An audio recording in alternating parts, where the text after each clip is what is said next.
Hey everyone, welcome to the channel. Today we'll go over some intro to photography, right? Some tips and tricks that I learned and I wish I would learned sooner to have a better understanding. Let's go.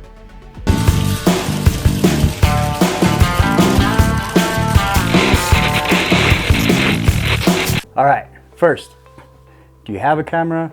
Do you not have a camera? Which camera to get? These are all questions we all have, right?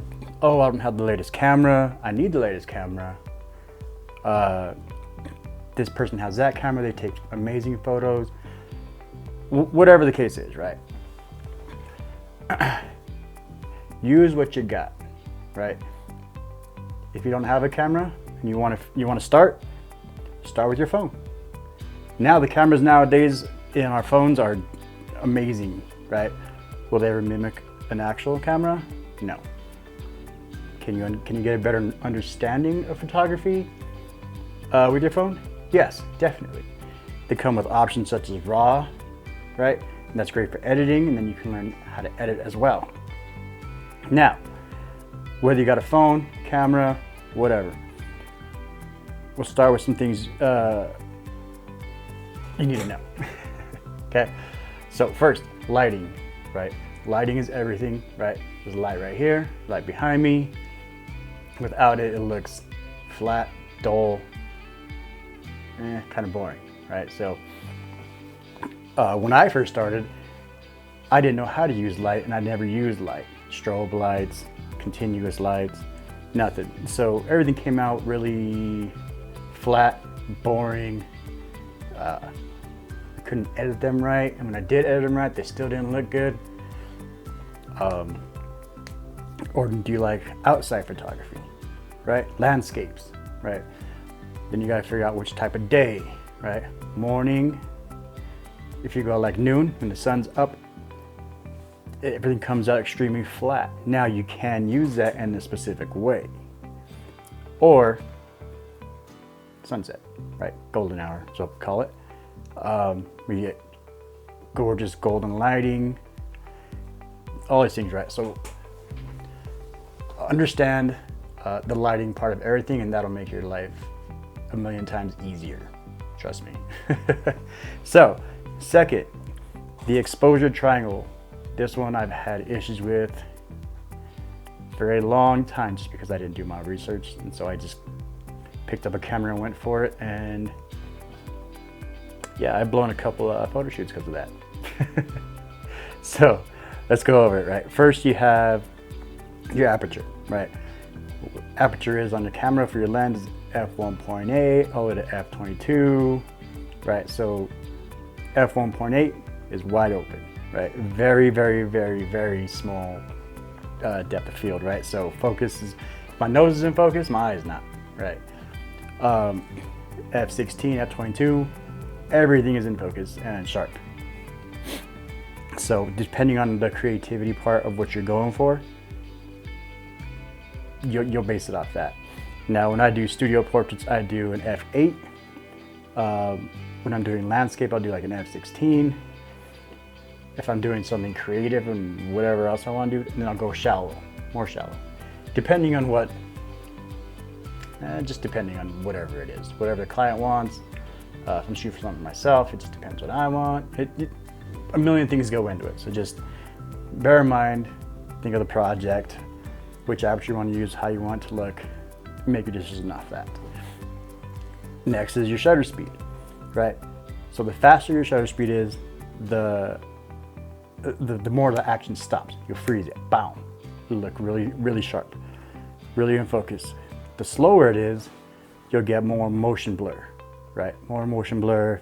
So if you do, for example, if you like to do landscapes and you do a waterfall, the slower your shutter speed is, the waterfall will look really, really silky, right?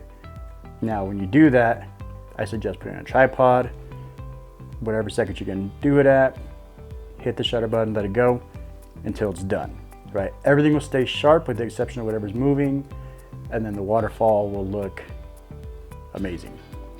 Now, if you want to capture the waterfall and all the droplets that's coming down, faster shutter speed, boom. And then you'll see every single drop that you want. All focus, all sharp. Faster is good for sports, wildlife. If you try to take a wildlife photo with slower shutter speed, you're not gonna like what comes out, unless that's what you're going for. And I've done that, and it had a great picture, and it turned out horrible because my shutter speed was way too slow, horrible. So, studios, now let's say you work with strobe lights, right, flash guns, whatever. Each camera has their own shutter speed that they can go to. Mine's a 200. That's fast you can go on it before you start getting a black line and stuff on your picture. Horrible. Now if you use a flash gun, strobe lights, whatever you want to call them, then your shutter speed doesn't matter too much, right? It'll still freeze the action because of the way the light and the shutter speed and aperture all don't work together. Now there's creative ways to do it too, right? Let's say you got a pitch black room and you want to do what's called light painting, right? So you set your shutter speed to about 5 seconds, 10 seconds, 30 seconds, whatever you want to do. Make sure whatever you're doing, you're photographing, if it's a person, that you do not move, right? You hit the shutter button, get the light, wand all around, and you can make amazing light trails, right? Color painting, here's some examples. And it just comes out very, very well and awesome. I love doing it. But getting someone to sit still isn't that easy. I have a 10-year-old, he won't sit still like that for the life of me. So understand those two things, lighting and your exposure triangle, right? And the last one for that is your ISO, right? So your ISO is what brings in more light to less light, right? Essentially. Now all three of them work together to do that.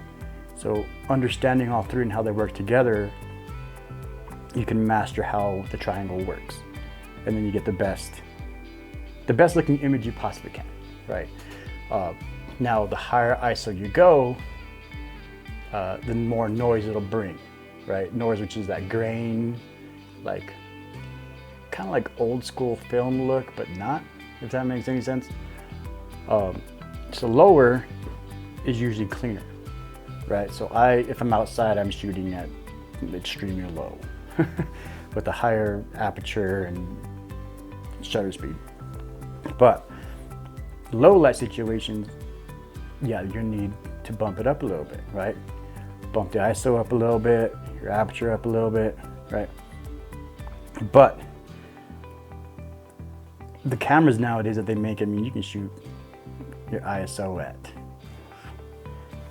insane amounts, where before 400 would be extremely high and noisy. And also you got the programs nowadays that just denoise is just amazing. But I suggest you just shoot and learn how it works rather than relying on a program to denoise it for you, make it look better. You know, you want to get everything you can right in camera, meaning right when you take it, that's exactly how you want it with some minimal editing. And then once you get the master and hang of that, then experiment, explore with different things, right? Understanding all of that. And then, yeah, that's pretty much that. And then the biggest thing, the main thing is just go shoot. Go and practice, right? You can watch videos all you want, you can study all you want, but until you actually do it and put it all to use, and it's just all kind of sitting there. And I did that for a long time, right?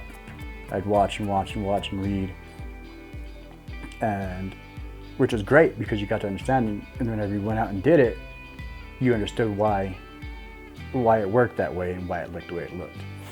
But my photos from 5 years ago to now, 1,000% difference. And why? Because I'd shot and practiced. So whether you're thinking about photography, or you already are doing photography, or you have a camera, or you don't have a camera, use your phone. Start. Just pick up your camera, go, start, and just shoot.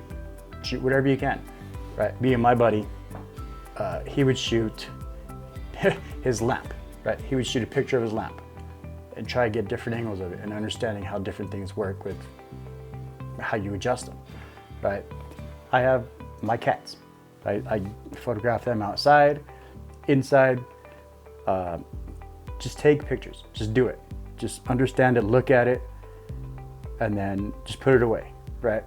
Save it in a week, go back and look at it and compare it to a new photo you've just taken and see if there's a huge difference, right?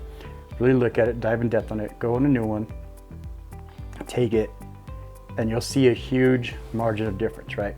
Just from practicing, seeing it, understanding it. So that's all I got for you today. So if you found this helpful, give me a thumbs up, subscribe, and stay tuned for some more.